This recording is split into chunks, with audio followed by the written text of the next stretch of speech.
राष्ट्रीय जनता दल और जदयू गठबंधन की सरकार बनी है। कल तक राष्ट्रीय जनता दल, कांग्रेस और लेफ्ट और जदयू के लोग ये कहा करते थे कि भारतीय जनता पार्टी बाधक है, जातिवार जनगणना नहीं करने दे रही है। अब तो आप स्वतंत्र हो गए हैं। एक तरफ जदयू,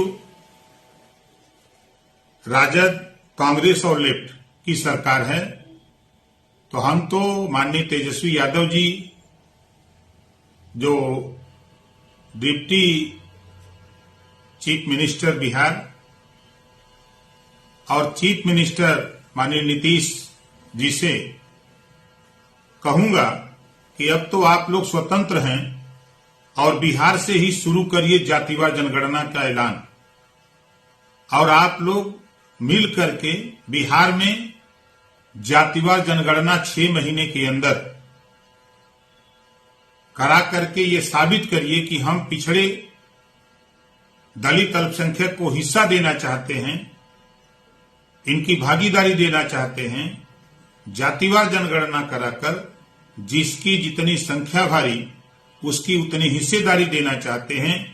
क्योंकि मैंने टीवी पर, अखबार में, सोशल मीडिया के माध्यम से मैंने पढ़ा कि मुख्यमंत्रित्व काल में भी माननीय नीतीश कुमार जी बार बार जातिवार जनगणना कराने का ऐलान करते रहे हैं और बताते रहे कि भाजपा बाधक बनती थी। अब तो भाजपा बाधक नहीं है, अब तो आपके सहयोगी राष्ट्रीय जनता दल, कांग्रेस और लेफ्ट, ये लोग भी चाहते थे कि बिहार में जातिवार जनगणना हो, और सुहेल देव भारतीय समाज पार्टी चाहती है कि पूरे देश में जातिवार जनगणना हो, ताकि इस देश में रहने वाले अहिर, गडेरी, कुंभी, कोयरी, भार, चमार, मुसहर, धोबी, कटिक, पासी, केवट, बिन, मला नया नहीं है। हम लोग चुनाव बीता उसके दूसरे दिन से काम पे लगे हुए हैं। हम लोग 75 जिले, 403 विधानसभा, 18 कमिश्नरी में हमारा काम चल रहा है। इसी तरह कहीं हम जा रहे हैं, कहीं सादिक यादव जी जा रहे हैं, तो कहीं संतोष यादव जा रहे हैं, तो कहीं आपके धर्मदेव यादव जाते हैं, तो कभी सुनील सिंह जाते हैं, तो कहीं रजनीश श्रीवास्तव जाते हैं, तो कभी इसी तरह हम लोग पूरे प्रदेश में काम कर रहे हैं। प्रकाश जी, बिहार में एनडीए का गठबंधन टूट चुका है और अब महागठबंधन की सरकार है। क्या लगता है यूपी में इसका कितना असर पड़ेगा? अभी सरकार बनी है, कोई न कोई जब आंधी आती है तो कोई न कोई पेड़ और डाल टूटती है, ऐसा देखने को मिला है। कुछ न कुछ तो होगा ही। प्रकाश जी, बीजेपी के गालीबाज नेता श्रीकांत त्यागी को लेकर राजनीति गर्म है, क्या कहेंगे? देखिए, सबसे बड़ी बात है कि अभी तक श्रीकांत शर्मा को मैंने देखा कि तमाम चैनलों पर देखा कि कभी स्वतंत्र देव पटेल से वो मिलते हैं, फोटो वायरल हुई है, कभी माननीय आपके अमित शाह जी से, तो कभी माननीय जेपी नड्डा जी से, तो कभी राजनाथ जी से, मतलब देश के बड़े बड़े नेताओं से उनका संबंध, माननीय मुख्यमंत्री से संबंध। तो अब वो अपने को मुख्यमंत्री ही समझ रहे थे। तो प्रशासन ने जो कार्रवाई की है वो अच्छा किया है, और ऐसे लोगों के साथ ऐसा सलूक होना भी चाहिए। सपा देश बचाओ, देश बनाओ, आप कौन सा यात्रा करते हैं?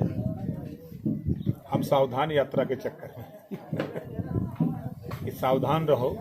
ये वही लोग हैं जो 4-4 बार सत्ता में रहे हैं, जो आपके बीच में समझाने आ रहे हैं। आप इनसे पूछो कि सत्ता में जब थे आपने हमारे लिए क्या किया? सत्ता से बाहर आते हो तो हम दिखते हैं, और सत्ता में रहते हो तो हम क्यों नहीं दिखते? ये सवाल उनसे करना है। जातिवार जनगणना जब सत्ता में 5 साल आते तो आपने क्यों नहीं किया? आज आप जातिवार जनगणना की बात क्यों करते हो? क्या कारण है? सत्ता पाने के लिए करते हो, फिर भूल जाओगे? इस बात को जनता को जागृत करने का कवायद, अपने हक के लिए जनता लड़े, अपनी हिस्सेदारी के लिए जनता लड़े। इस नाते हम सावधान यात्रा 15 अगस्त के बाद तारीख तय करेंगे। पूरे उत्तर प्रदेश के 75 जिले में यात्रा होगी। इसका समापन गांधी मैदान पटना में। उपकाश जी, अयोध्या में विकास प्राधिकरण ने जमीन कब्जाने वाले भू माफिया की सूची जारी की है। इसमें भाजपा के विधायक और महापौर शामिल है, क्या कहेंगे? इन पे तत्काल कार्रवाई हो। इस नाते हम सावधान यात्रा 15 अगस्त के बाद तारीख तय करेंगे। कहाँ से? पूरे उत्तर प्रदेश के 75 जिले में यात्रा होगी। इसका समापन गांधी मैदान पटना में। उपकाश जी, अयोध्या में विकास प्राधिकरण ने जमीन कब्जाने वाले भू माफिया की सूची जारी की है। इसमें भाजपा के विधायक और महापौर शामिल है, क्या कहेंगे? इन पे तत्काल कार्रवाई हो, क्योंकि कुछ अधिकारी ऐसे हैं, गरीब कमजोर बेचारे जीएस बंजर आबादी पर बसे हैं, तो लेके बुलडोजर जाके उनका मकान तो गिरा दे रहे हैं। 50 साल 60 साल 80 साल से बने हुए मकान गिरा दे रहे हैं। ऐसे लोगों पे तो तुरंत कार्रवाई होनी चाहिए। उपकाश जी, एक आखिरी सवाल। समाजवादी यात्रा के दौरान 5 में से 2 विधायक नदारद रहे गाजीपुर में। क्या लगता है सपा में अभी जुटता है? और 2 तो हम ही लोग हैं, 7 में 2 हम, 5 में 2 आप कह रहे हैं। देखिए, समाजवादी पार्टी हमसे बड़ी पार्टी है, 111 मिलते हैं। आने दीजिए लोकसभा का चुनाव, अभी तो 2 ही देखे हैं ना। आप देखिएगा, मैं जब कहता था कि बीजेपी से 1 दर्जन मंत्री और सैकड़ों विधायक ले आ रहे हैं, तो लोग नहीं मानते थे। जब शुरू किया तो बीजेपी चौकन्ना हो गई। अभी कुछ बता देंगे तो काम। राजभर जी, अभी आप का एक बयान आया था अखिलेश जी के लिए कि अखिलेश जी बंद कमरे से बाहर आए, एसी के बंद कमरे से। अब वो कुछ बाहर आ गए हैं, तो क्या लगता है कि सपा फिर से उत्तर प्रदेश में अपना जलवा कायम रखेगी? कुछ नहीं। देखिए, ऑस्ट्रेलिया से वो पढ़े हैं और जिस विषय से पढ़े हैं वो इस समय सीजन चल रहा है ना। इस सीजन में वो यात्रा सुशोभित नहीं होती है, और उस यात्रा में वही लोग जाते हैं जो पार्टी के रोटेड लोग होते हैं। वो लोग तो साथ है ये हैं, और कैसे लोग साथ है हम इस बात को समझाते थे। देखिए, हम जो कहते हैं तो लोग समझते नहीं।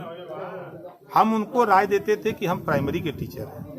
हमारा इशारा था कि जो गरीब कमजोर अशिक्षित लोग हैं, आप उनके बीच में चलिए। आप यूनिवर्सिटी के प्रोफेसर हो, आप पढ़े लिखे लोगों को पढ़ा रहे हो। पढ़े लिखे लोग तो बीजेपी में हैं, कैसे पढ़ाओगे? हमारा इशारा उनको धरातल पे है, लेकिन वो धरातल पे नहीं है और न रहेंगे। एसी की हवा जिसको लग जाती है ना, तो नॉन एसी में वो जल्दी टिकता नहीं है।